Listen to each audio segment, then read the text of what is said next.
right, everybody. Our third installment. Is this our third installment? Third installment of Know Your Neighbors. This week I've got Gary, MrMach12004. Say hi to everybody, Gary. Hi, everybody. Glad to be here with Greg. We're going to have a good time here in just a few minutes. And right off the bat, I've already screwed it up. This is number 4. For those of you who don't watch Gary's channel, how did you get into cars? Where did your fascination with cars begin? Well, you know, my dad has always been in the used car business or a bump shop or always been in something. And when I was like 8 years old, my oldest brother had a 1970 Mustang Mach 1. And that's where the Mustangs came in love. It was a 428 4-speed car, and I always wanted one. My dad bought me my yellow one that I have now. He bought that for me in 1978, just before I turned 12 years old. Wow.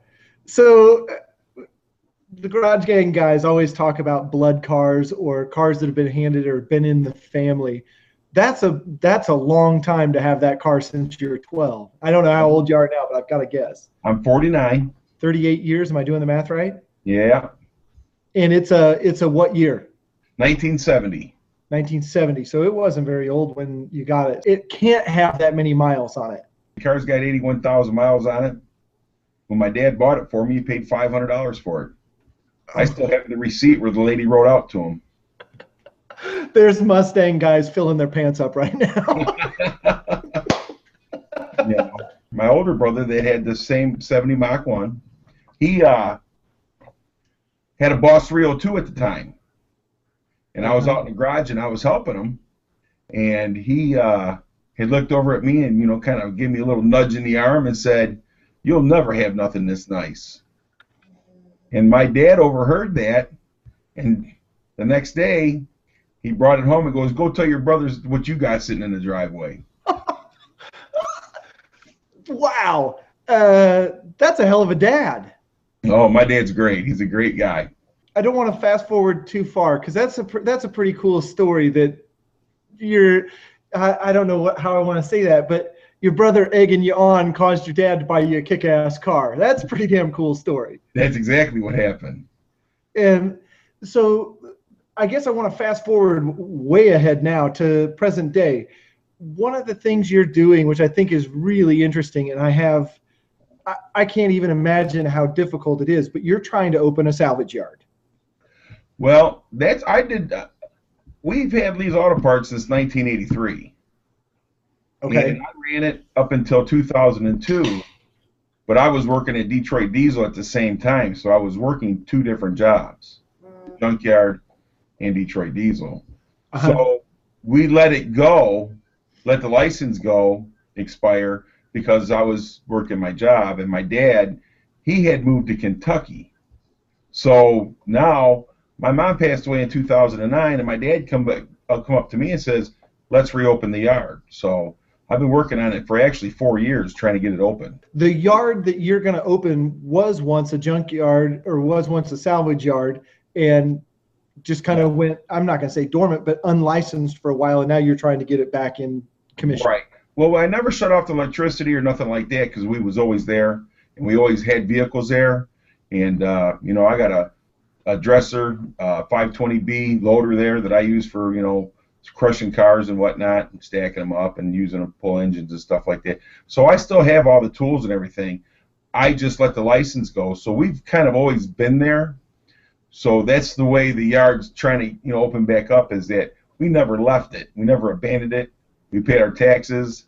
I had to get the electric bill from 2000 to prior to show that the electricity's never been shut off. And so that's working all in my favor now. Some of the cars you buy, are you buying them for people to buy as a whole car rather than parting them out? Some cars we do. See, this is how we figure it. You know, if we buy 10 cars, we have at least 1 good car to resell. So then we'll resell that and try to get some of the money back from the cars that we bought, so we don't have as much in the cars that are actually going in the yard. So let's see. You've recently acquired a little Mustang and some other little vehicles, and I've heard you talk about, let's see, a go-kart that you're building. And one thing that I've seen is you've kind of bought cars with the idea that you're going to give them to somebody in your family. You got to take care of your family. Your family comes first You know what I mean? That's just it. Yeah. You know. That's not easy when you're high school and college age, trying to, number one, just get into a car, but number two, get into a car that's somewhat reliable day after day. Well, we're going to make it reliable if they want it. That's the main thing. Seems like a lot of people are out there for themselves, I guess. Maybe that's the underlying story there, and you're out there, I guess, fighting the good fight. I think that's just cool. I appreciate that. Thank you. My dad was always like that. My dad always took care of his family, and I guess he just passed the good down. Yeah, he did. You don't do work on cars all day, every day. What do you do for a living? And maybe that's personal. I'm prying. I don't know. Well, to be honest with you, I'm an auditor at Detroit Diesel. So Okay. I do the audits. When the vendor parts come in, we check the parts, make sure that they're correct. And if they have any problems or anything like that, then sometimes I go into a repair mode. So I also do a lot of repairs and stuff like that. So is that machine work? Oh, yeah. I've been a machining, ever since I've been at Detroit Diesel. Forgive me. I know Detroit Diesel makes diesel motors and that sort of thing. They have, outside of motors, they don't really have a product, do they? Or do they? Do they build full machines other than just the motors? No, we build just engines, and Okay. we had a lot of 2 cycles and stuff like that they made in the past, but those are all been discontinued. So now we just have the HDE, which would be the 13-liter, 15-liter, and a 16-liter. Everything's for your Mack trucks and Freightliners and stuff like that. When I first hired in there, Roger Penske owned it. Okay. And he had it, and then in 2002, he sold it to Daimler-Benz. And that's who owns it now. Let's shift gears. You mentioned drag racing, and I saw a photo. I don't know if it was on Facebook or where it was the other day, but you had the rear end for the Fairlane was custom welded. I don't know exactly what they're doing, but I'm going to ask you a couple questions about that. But the Fairlane, what's your end product for the Fairlane you're building right now? Well, it's what it is. It's a 1980 Ford Fairmont. Oh, Fairmont. I'm sorry. Yes. 1980 Ford Fairmont. And I had bought the car. The car come out of Arizona, so it was really clean. It was a really nice car because that's what I wanted to start out with. And what I'm doing is making kind of a race, car, and a car that I can actually drive on the street too. By the way, the lady who took me to school when I was in grade school drove a Ford Fairmont. So every time I see it on your channel, it brings back horrible memories of this beige turd taking me to school. but most people who are getting ready to build a drag car don't start out with a Fairmont. The Fairmont is the first Fox body, and then the Mustang went to it, and Fairmont went to it in '78, and then Mustangs were started going into the Fox body in 1979. The Fairmont is actually lighter than the Mustang, so it's actually a better car to build. Is there a community of Fairmont racers out there? There's a few guys, that get together around here. Matter of fact, there's a Facebook page that's nothing but Fairmonts and Zephyrs. Okay, that's a whole crew of people. I mean, you always hear the Thunderbird guys and the Mustang guys and the Corvette guys, but you never hear the Fairmont guys. You even hear the Pacer guys once in a while. Yeah, a friend of mine has a Pacer that won Pinks one time. Uh-huh. Yeah. Go drag racing down the drag strip. Now with the computer systems and stuff in these cars, it's actually a lot easier to tune these cars because you can just buy yourself a programmer, plug it in, and everything's pretty much self-explanatory. So, I mean, my wife had an '03 Cobra, and it was completely stock. We changed the pulley on it and did a tune on it, and we ended up with 479 rear-wheel horsepower with that car. That's one arena that I have yet to get into, and I'll be honest, and I think everybody kind of knows it. I'm not a motor guy. I like to work on the way cars look, and that's that. But I do understand it. I just don't know all the nuts and bolts. But I've been watching Kevin Robinson. I don't know if you watch his channel or not, but he's been. Kevin's a great guy. I like watching his channel. Yeah, but he's been doing some of the tuning with the computer and talking about the different things, and that stuff just starts to get right over my head real quick because I'm just not familiar with it. But that seems like it would be so much fun to sit and dork around with. It's a learning curve, but once you get it down, it's a lot of fun. And I think Kevin's getting that learning curve. He's learning, and that truck's gonna run good when he gets it where he wants it. Well, and it seems like he's doing it right, right? Oh, he's He's definitely doing it right.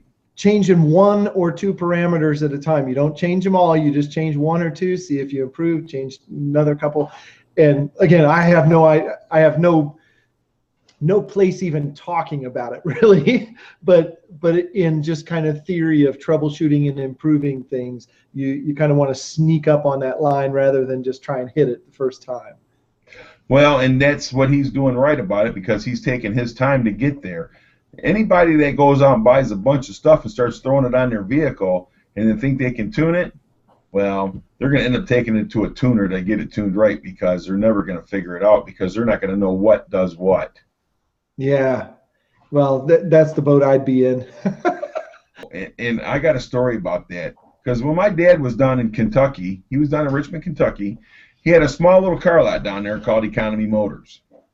And I would buy cars from some of the dealers around here, you know, their trade-ins, and I would ship them to him so he could resell them down there.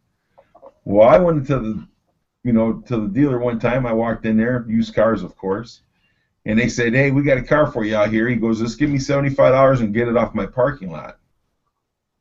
I go, "Really?" Yeah, it was a 1992 Camaro Z28. But the girl that owned it was a stripper, and she had a baby, and all the diapers went into the back hatch. You couldn't even get in the car. So I called my dad and I says, "I'm going to send this car to the cleanup shop." He goes, "No, son, just send it down here and I'll get it cleaned up." When the guy loaded it on the truck, because we used to send 9 cars down at a time. When the guy got in the car, loaded on the truck, he goes, "Why did you make me get in that car?" It was horrible. You are nasty, I'm telling you. Oh. We've gotten cars in there that had it written all over it and had it taped off, hepatitis. We would just get those cars and set them right on the back of a truck, smash them down, and send them on their way to get scrapped. Here's a great question, because I think there's a lot of guys out there that wind up, you're going to restore one car, so you buy the car that you're going to restore, you already have that car, and then maybe you get a spare car, a parts car, to help you with all the fiddly bits that might not be good over here that are, and all this kind of stuff. At the end of the project, you've got a carcass of a car. What is that carcass worth on the scrap market? Do you know?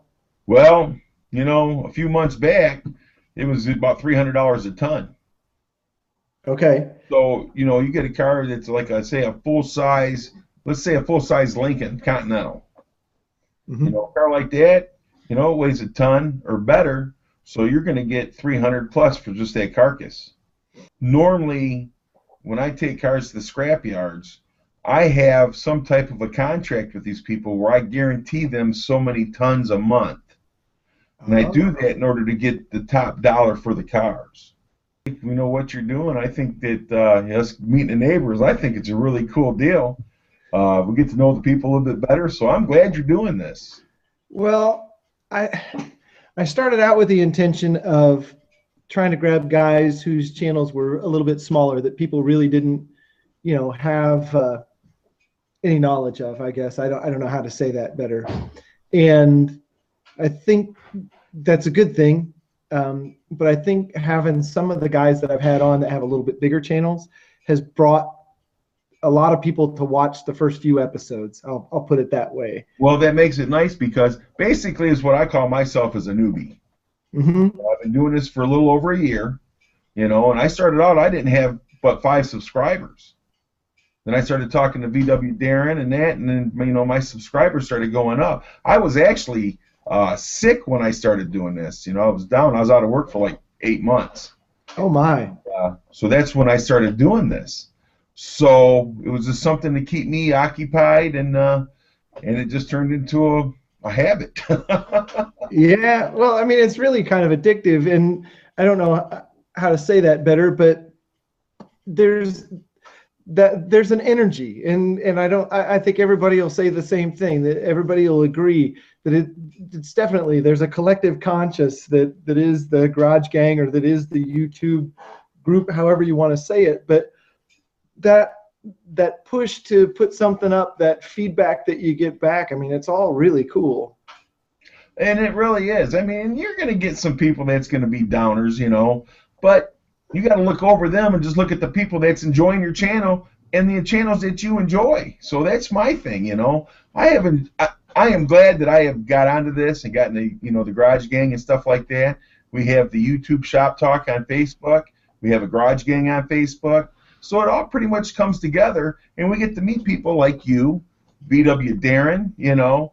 You got Larry Z24. He's a really nice guy. You know what I'm saying? He's building a 57 Chevy. So it's the interest that everybody's got is all pretty much the same. So we enjoy each other's videos. We get to meet cool people. And the most fabulous part about this whole thing is the help that you get from other YouTubers. These guys pitch in, hey, you know what? My friend Pete, we'll use him for right now. You know, the guy does pretty well. He's got a bump shot. But when he lost his camera and people thought he wasn't going to make any more videos, guess what? They all chipped in and they got him a camera because they want to. And how are you going to beat that? You don't meet people on the street like that anymore, Greg. You don't. People, you know, my neighbors, they really don't even speak to me. I talk to you guys more than I talk to my neighbors. You know what, Greg? I really appreciate this. I appreciate you doing this, and that way people get to know me, and I get to know the other people. So thank you. Well, Gary, I know it took us a while to hook up, and the technology issues aren't always the easiest thing in the world. I appreciate you sticking with it, and I'm really glad that we finally got to talk. I had you on the list for week number 1, if that tells you anything. It's been a little bit, but I really appreciate you. For those of you who don't know, Gary had to go out and buy a web camera. I think he wound up buying a new computer to make all this happen. I told the wife it was your fault. Well, I really appreciate it. I had a lot of fun talking to you, and I hope you have a great Memorial Day weekend. All right, you do the same, my friend. Thanks for having me, and YouTubers, check Greg out. All right. Thanks, buddy. Gary, last thing, don't let your meat loaf. All right, brother. Thumbs up, thumbs down. It all means the same. Take it easy, Gary.